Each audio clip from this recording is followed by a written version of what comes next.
right at that, 18, 19, 20-year-old age. It was Yeah. perfect for me. So So that's that's how kind of that part started. that's kind of around the same time that you met your ex-wife.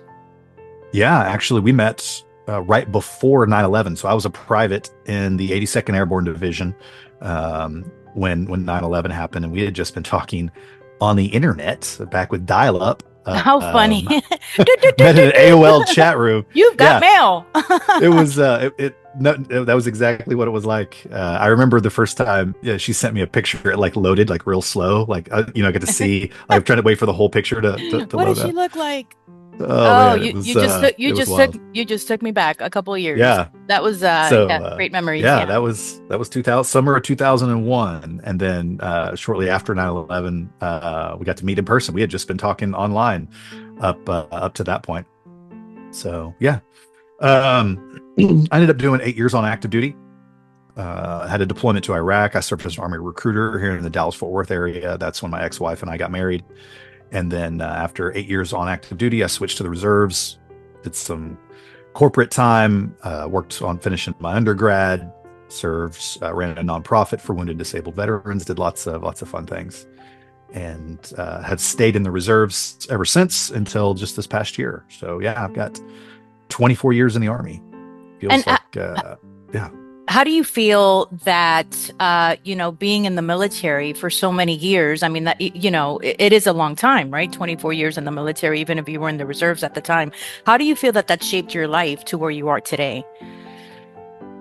Oh, it's had an amazing impact in feels like almost every way.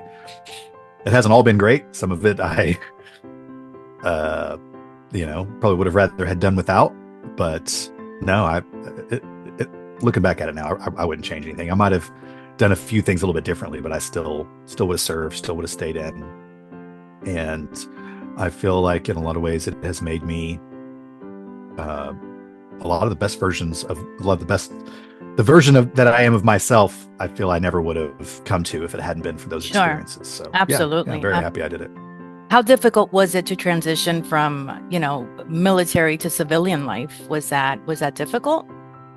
I spent many years coaching, mentoring other veterans in their transition. I still do it a little bit, not so much today, but I used to do it a lot in my when I was running my nonprofit because it is so much harder than any of us ever imagine. Like it doesn't matter whether you were a lance corporal or a lieutenant general. Like it is going to be way harder than you expect. And I've never had anybody tell me, no, it was actually pretty easy, or it was easier than I thought. And, Nope, and every why time. is that? Why do you think it is less structured life for civilian life as opposed to the military life? Like, what would it be so that me as a civilian I that's don't think never it's been any in of the those things. I don't think it's any of those things that anybody would guess, like, structure or the any of those. I think it's identity. The biggest times in my life when I've had my whole world rocked is when I've lost my identity. And what I've noticed now as a coach, most of my clients, when they talk about the hardest times in their life, it's when they lost their identity. And a lot of times that comes back, that makes a full circle to what we're talking about now with being single, is some of us who have spent, decades with a partner, or always being with someone, we don't know who we are alone.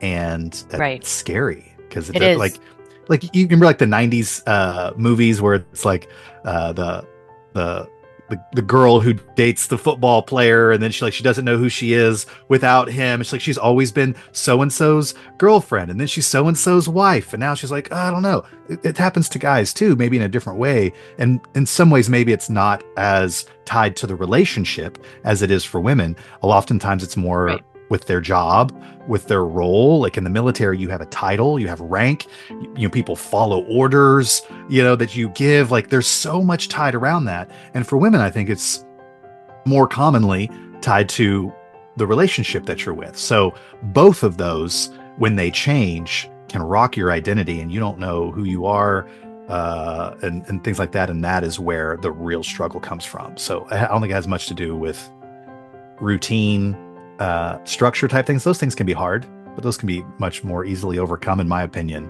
than figuring out who you are once you've lost your identity. And it's also right, like we're constantly in a pattern of change. Like that's like the one thing that we can be certain about. It's we're not going to be the same person that we were in our 20s, that we are in our 30s and our 40s. And also that is part of, those successful marriages that you see that they've lasted for 50, 60 years. And you have to ask those questions like, what is your secret sauce? And a lot of it is communication and just kind of turning a blind eye to shit, right? Because you got to pick your battles also, because if not, you're going to be in constant war with each You're other. totally triggering me right now.